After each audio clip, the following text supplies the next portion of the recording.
더마카와 함께 시선 집중의 문을 열겠습니다. 어서 오세요. 네, 안녕하세요. 더마카입니다. 크리스마스 이브인 오늘도 삐딱선 정신에 입각해서 주요 뉴스 챙겨드리겠습니다. 클라우디아 님이 부산에서 서울 집회 다니다가 크리스마스가 온 줄도 몰랐습니다. 여러분 메리 크리스마스라고 인사해 주셨습니다. 부산에서 서울까지 오셨던 거예요? 집회 참석하시려고? 대단한 열정이십니다.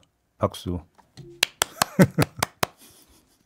박수 네. 쳐드리겠습니다. 네. 클라우디아 님도 메리 크리스마스. 네.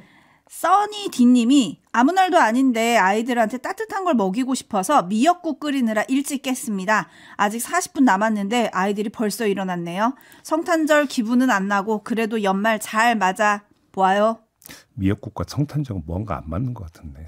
아무튼 그래도 미역국, 소고기 미역국 참 맛있는데. 근데 또 미역국이 속은 또 편안하게 해주니까 요즘 속 시끄러운 분들 많으신데 맞아요. 뜨끈하게 먹으면 속은 좀 편안해지지 않으실까. 먹고 싶다. 배고프십니까? 배고픕니다. 김윤경님, 네. 저희에게 매일 뉴스 꾸러미를 잘 분석하고 설명해 주시는 제이비님은 산타. 메리 크리스마스. 아, 그런가요? 산타 할아버지랑은 좀 잘 어울리시네요. 그 뉴스 자체가 선물인 거죠? 네, 그렇게 생각하겠습니다. 다음. 네. 임금님기의 캔디님이 아니 단골 촌철님이신데 왜 이런 걸 물어보시나? 내일 방송 안 하죠? 내일도 저희는 생방을 합니다. 네. 네. 여러분과 크리스마스를 함께 하겠습니다. 네, 지금 시국인지라 생방을 하겠습니다. 네. 네, 내일도 본방사수 해주시고요. 제이비타임즈 오늘 주목할 첫 번째 뉴스 어떤 건가요? 명태균 씨의 이른바 황금폰, 거기에 담겨 있다는 윤석열 대통령과의 통화 녹음 파일, 세간의 관심 아니었습니까? 네.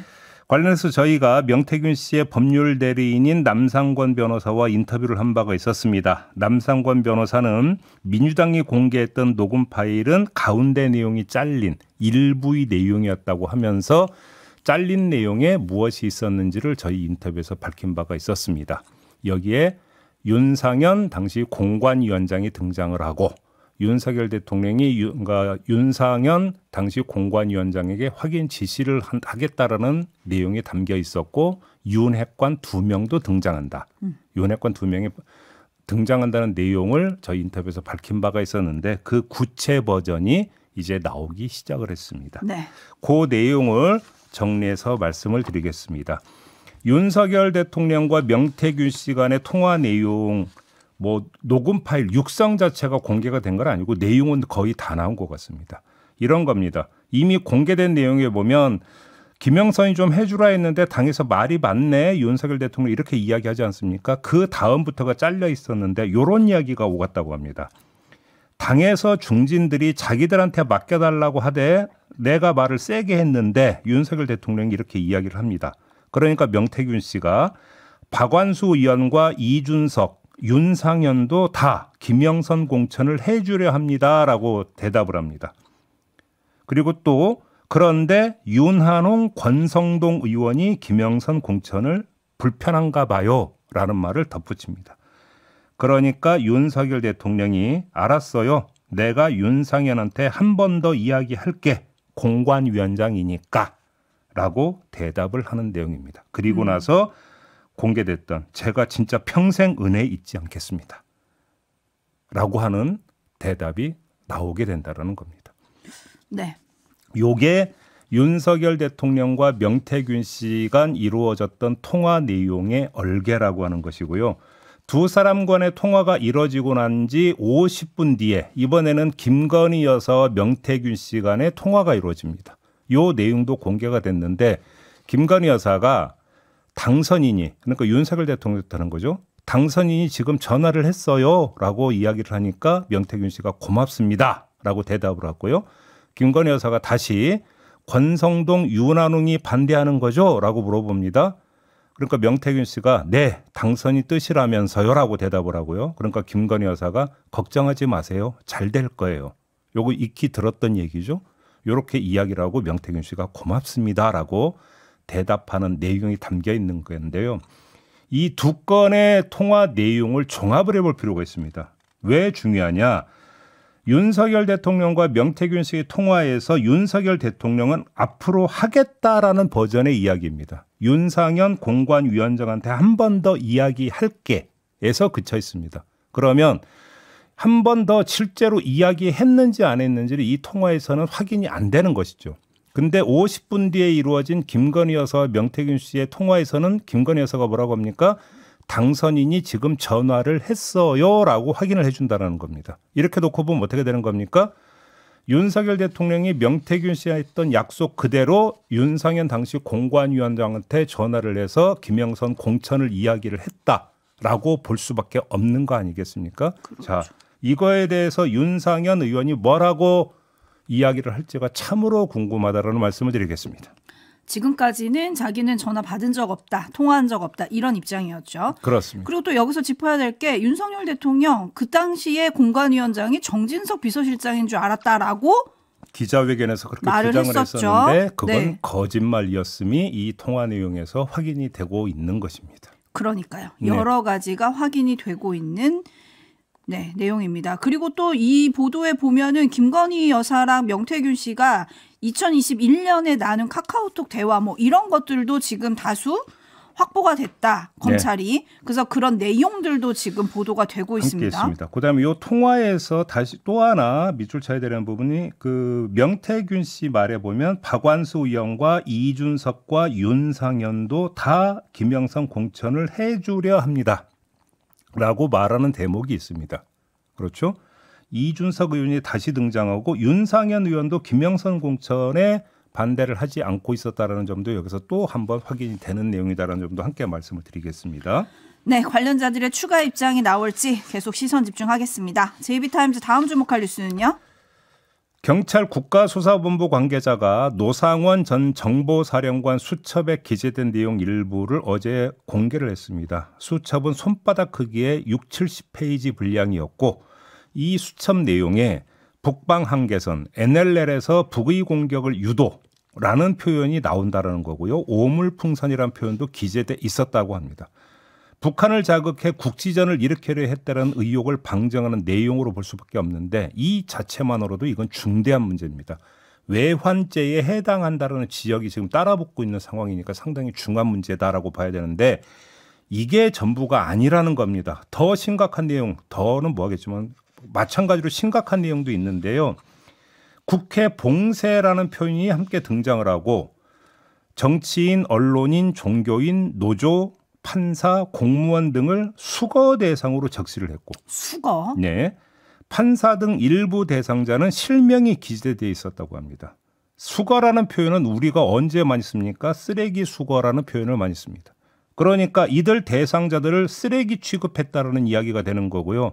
그러면 쓰레기 수거의 다음 단계는 뭐겠습니까? 폐기 아니겠습니까? 그 폐기가 포고령에 어떤 표현으로 나와 있습니까? 처단이라는 표현으로 나와 있었습니다. 이걸 그러니까 중시해 봐야 되는데 그러면 처단을 어떻게 하려고 했을까? 궁금증은 여기에 도달을 하는데 어제 국회에서 더불어민주당의 윤건영 의원과 우종수 국가수사본부장 간의 문답 잠깐 들어보시죠. 사살이라는 표현이 있었습니까? 왜냐하면 제가 여기서 너무 피사실 아니 이 사안은 굉장히 중요한 사안인 것 같습니다. 본부장님 지금 말씀하시는 게 네. 거의 뭐 그 저희가 조사한 사실이 부합한다라고 보면 되겠죠. 부합합니다. 예. 사살이 나온다는 겁니다. 그러니까요. 자, 이건 정치 활동의 자유를 제한한다, 언론과 종교의 자유를 제한한다, 사법부의 독립을 침해한다라는 이 가치의 제한, 이 수준을 넘어서는 겁니다. 아예 존재 자체를 없애려 했다는 얘기가 되는 거 아니겠습니까? 대단히 심각한 문제가 되겠습니다. 도대체 어떻게 이런 발상을 할 수 있었는지가 의아할 정도인데요. 반드시 수사를 통해서 밝혀져야 되는 내용이라는 점을 좀 말씀을 드리고요. 또 수사 2단 관련 내용도 보도가 된 바가 있습니다. 이것도 함께 정리해서 말씀을 드리면 국가수사본부가 지난 12일에 국방부를 압수수색해서 포고령 발표 직후 김용현 전 국방장관이 전달한 일반 명령 문건과 이에 근거해 작성된 인사발령 공문을 확보를 했는데 이 문서에 따르면 총 60명 규모로 수사 2단을 꾸리고 9.3의 제2기갑 여단장을 단장, 방정환 국방부 정책기획차장을 부단장시키는 것으로 되어 있었다고 하고요. 그 밑으로 1대, 2대, 3대 이 세 개의 대를 편제를 하는데 계엄 사태에 연루돼 업무가 배제됐던 김모 대령이 1대장, 지난 1일 노상원 전 사령관과 햄버거집 회동을 함께한 정보사의 김모 정모 대령이 각각 2대장, 3대장을 맡는 것으로 되어 있었다고 합니다. 자, 이건 공식 계통이고 노상원 전 정보사령관과 김용군 전 대령이 사선으로 실질적으로 수사 2단을 지휘하는 것으로 되어 있었다라는 내용이 되겠습니다. 한마디로 정보사 내에 사조직을 이렇게 꾸렸다는 건데 네. 이들의 임무가 뭐냐?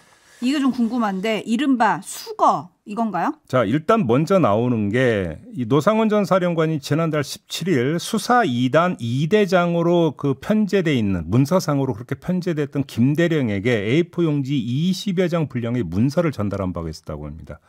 여기에 노태악 전 중앙선거관리위원장을 비롯한 선관위 관계자 30명이 체포 대상으로 적혀 있었다고 하는데 이거는 김병주 의원이 저희와 인터뷰에서 이미 밝힌 내용이었습니다. 바로 그 내용이 되는데 이게 전부이냐가 의문인 거죠. 조금 전에 전해드리지 않았습니까? 노상원 수첩에는 선관위 직원 외에 정치인, 언론인, 종교인, 노조, 판사 등이 적혀 있었고 또 사살이라고 하는 표현까지 적혀 있었다. 그러면 선관위 직원 납치는 1차 임무고 2차, 3차 임무가 추가로 더 있었다라고 추정할 수밖에 없고 그 2차, 3차 임무에 정말로 이른바 수거와 사살이 있었던 것인지 이게 핵심 문제가 된다. 이렇게 정리를 해야 되는 겁니다. 계엄 논의가 정말 한참 전부터 있었다. 이런 보도도 있습니다. 정리해드리면 지난해 12월에 윤석열 대통령이 김용현 당시 경호처장, 신원식 국방장관, 조태영 국정원장, 김명수 합참의장, 여인영 방첩사령관 등을 한남동 관저로 불러서 시국을 한탄하면서 지금 시국에선 비상조치 말고는 방법이 없다고 말한 바가 있었고 3월에는 김용현 경호처장, 신원식 국방장관, 조태영 국정원장, 여인영 방첩사령관 등이 참석한 한남동 만찬에서 윤석열 대통령이 또다시 계엄을 주장을 했고 이 만찬이 끝난 뒤에 김용현 경호처장과 신원식 국방장관, 여인영 방첩사령관 등이 국방장관 공관으로 옮겨서 계엄 논의를 이어갔는데 이 자리에서 계엄 찬성의 김용현 경호처장과 계엄 반대의 신원식 국방장관이 밤늦도록 고성을 주고받으며 크게 부딪혔다라는 거고요. 또 10월에도 있었습니다. 10월 1일 국군의 날 시가 행진이 끝나고 나서 대통령 관저에서 장성들을 격리할 때도 윤석열 대통령이 계엄을 언급을 했다고 합니다. 자, 이런 내용들은 여인영 전 방첩사령관이 검찰에서 진술한 내용이라고 합니다. 최소한 1년 전부터 윤석열 대통령은 계엄을 생각했다는 거잖아요. 그렇습니다. 이럴 수가 있습니까? 자, 여기서 뭐 다 여기 참석했던 인원들을 다 거론하기는 물리적으로 한계가 있고요. 딱 한 사람만 찍어서 말씀을 드리겠는데 신원식 당시 국방장관, 지금 안보실장. 이 신원식 실장의 처신에 대해서 한 말씀 드리겠는데요. 자, 100번, 1000번, 10,000번 양보를 해서 다른 사람은 윤석열 대통령이나 김용현 당시 경호처장의 계엄 발언이 한탄 차원, 그냥 희망 차원으로 이해하고 그냥 흘려 넘겼다고 치더라도 신원식 안보실장은 그럴 수가 없는 사람입니다. 왜냐?